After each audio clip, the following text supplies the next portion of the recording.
is up, people? This is Zero, and as you see on the screen, I will be talking about the 10 signs of a dangerous cult leader that you need to know. And I will give this a shout out because I was inspired to look this up, even though it took me a minute to get up and do it, by Keish C. Yes, just in case it didn't come out sounding right.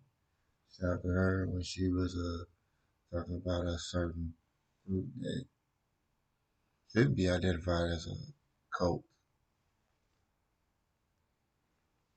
So I decided to look up some information to give people a good idea of what they should look for if they're in a cult. Like people think, well, it's just some weak people that went to a cult. But, a cult can get anybody at any time. All they do is catch you at your most vulnerable moment. But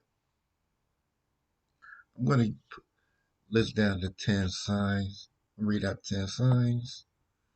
This is not my article, but it's an article I got from Blog Use Journal, which they get 10 signs that you're probably in a cult.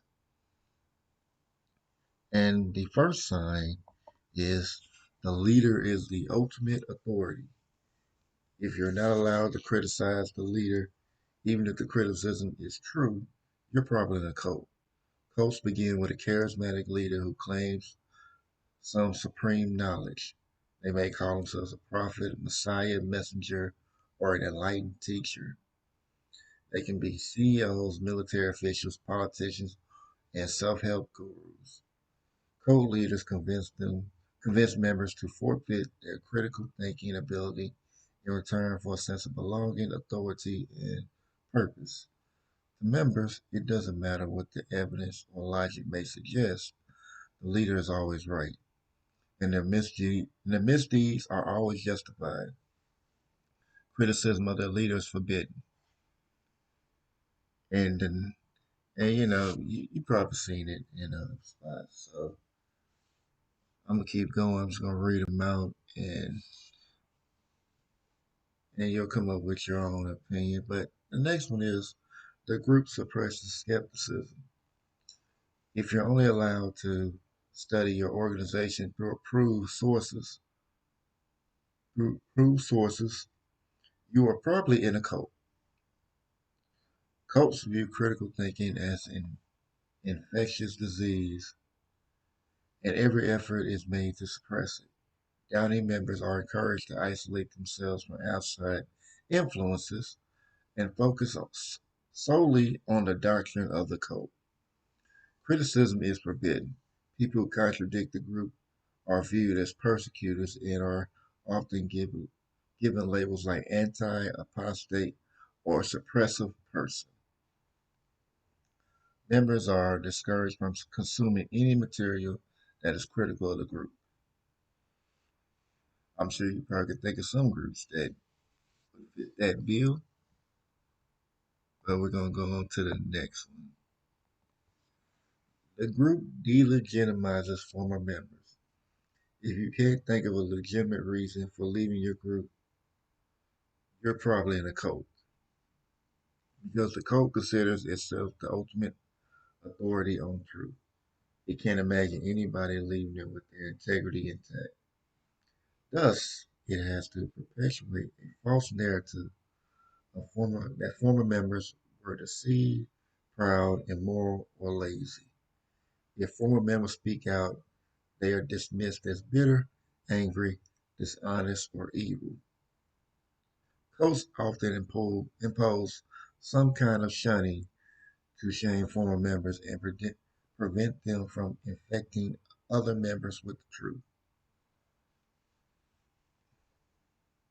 And we're going to, and the fourth one is the group is paranoid about the outside world. If your group insists the end of the world is near, you're probably in a cult. Cults position themselves as the sole refuge from an evil outside world that is intent on their destruction. Cults thrive on conspiracy theories, catastrophic thinking, and persecution complexes.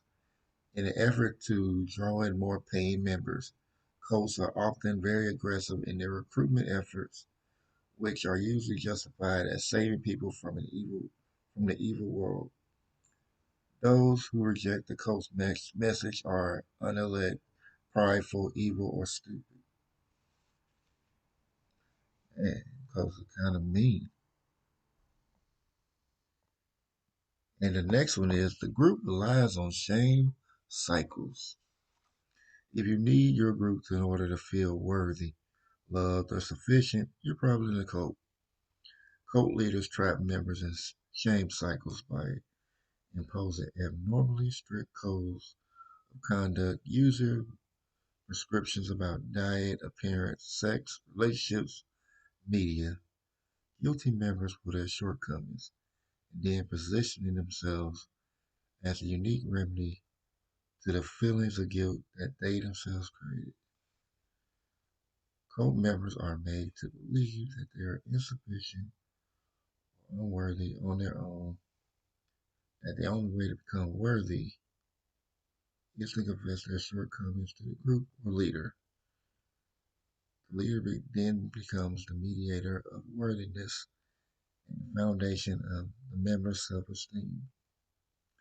Leaders who can make followers feel bad about anything can use shame to manipulate followers into doing anything, even if it's against their own self-interest or better judgment. And go to number 6.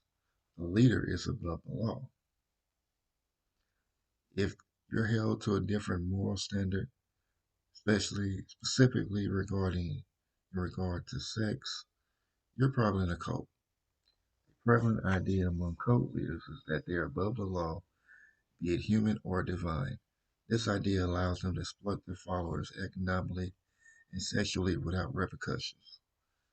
When confronted, they do not confess or create justifications for their impropriety.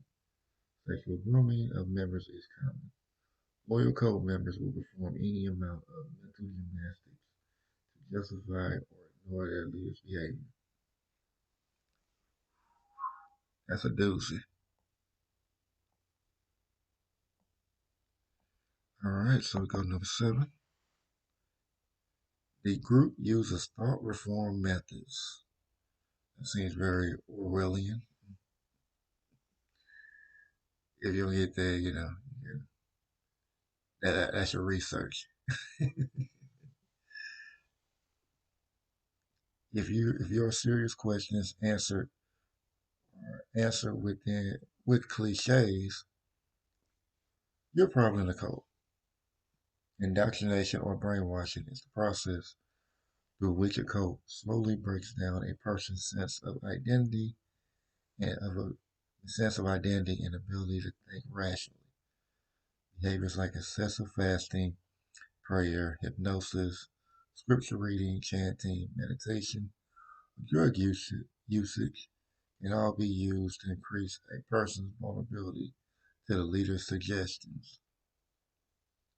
The hallmark of indoctrination is the use of determination, thought determinating cliches, platitudes like follow the leader or doubt your doubts, are regurgitated over and over so that members don't have to critically analyze complex issues. Keep going to number 8. The group is elitist. If your group is the solution for all the world's problems, you're probably in a cult. Cults see themselves as enlightened, chosen, and the elect organization tasked with radically transforming individual lives and the entire world. This elitism creates a greater sense of group unity and responsibility centered on a united purpose. However, this sense of responsibility is often manipulated by cult leaders who coerce members into risky financial behavior sexual favors, free manual labor, or heightened recruitment efforts in order to further the cause. And number 9 is there's no financial transparency. If you're not allowed to know what the group does with their money, you're probably in a cult. A group that refuses to disclose its finances is a huge red flag. Ethical organizations have nothing to hide. Cult leaders tend to live opulently while their followers are required to make financial sacrifices. Members are often encouraged to pay their offerings, even if it means putting their families at risk.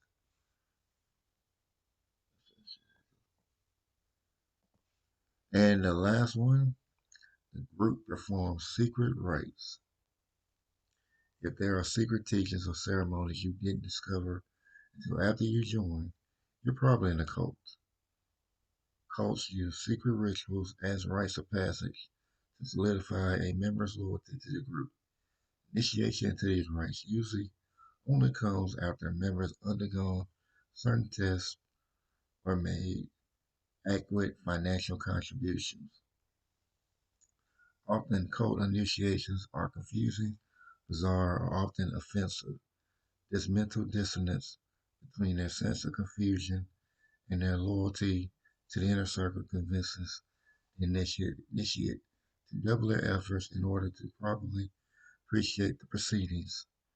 This only further entrenches them in the shame cycle, making them even more susceptible to manipulation. So those are the 10 reasons. Oh, yeah, those are the 10, not 10 reasons, 10 signs of a dangerous co-leader. So, I'm sure some people probably experience this in groups. Didn't know it was a cult. You probably know it was a cult. I'm pretty sure I was probably I'm pretty sure I was in a cult a long time ago, but it was like online cult. So, luckily I had to do most of what was on there, but there was some kind of signs of that. So, I wonder if cliques could be considered a cult. Maybe, but I will explore this further. But thank y'all for checking out this video, and I will put the article to what I read down in the comment section and in the description box. So if you want to read it. So with that being said, I hope you enjoyed the content. Wholeness and bounds vibrations, people. And I'll see you later. Have a good one.